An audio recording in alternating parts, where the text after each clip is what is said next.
This piece was created with railroads in mind, and railroad means to travel from province to province across Canada, which is a vital way to communicate and bring goods and services to other province. And we all know train cannot run without rails, so metal in the rail becomes an important part. And then I start researching more about the Canadian history, and I realized the harshness of building the railway. I want to study the early settlements of the Europeans who came to Canada and start building the railway. I also found out that Winnipeg Station was one of the well-known hubs at that time. As more knowledge was acquired, I learned and I was able to indulge myself into the historic time, creating a story about a young girl visiting to Winnipeg, and as she gets off the station, she met this guy and she followed him with so much curiosity. And this guy is a mean to bring him back to history of where she experienced the harshness of working in a railway. And then this piece ends with a beautiful duet at the gorgeous Winnipeg Union Station. This girl eventually woke up from this dream and saw this guy again in real life by giving her a coffee as he worked in a coffee shop. And he looked back at her as if there's a deja vu. There was some kind of magical, things happening. So this is the story of metal in 5 elements. The element of wood has offered lots of choreographic inspiration.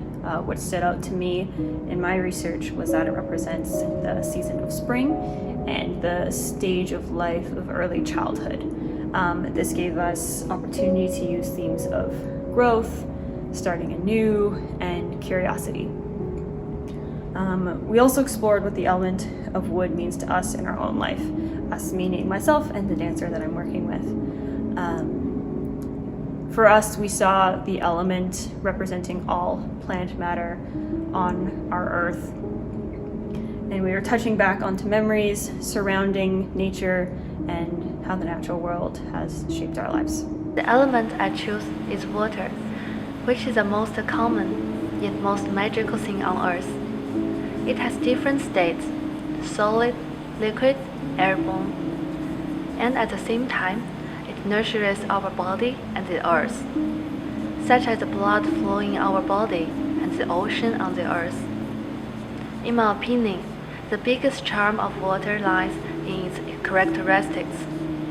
There is a saying in ancient China: water can carry a boat, and it can also turn it over and make it sink.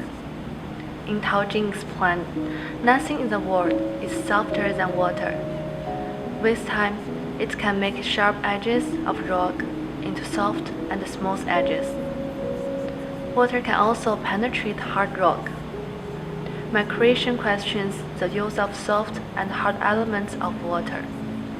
How do I embrace water in a dancer's body?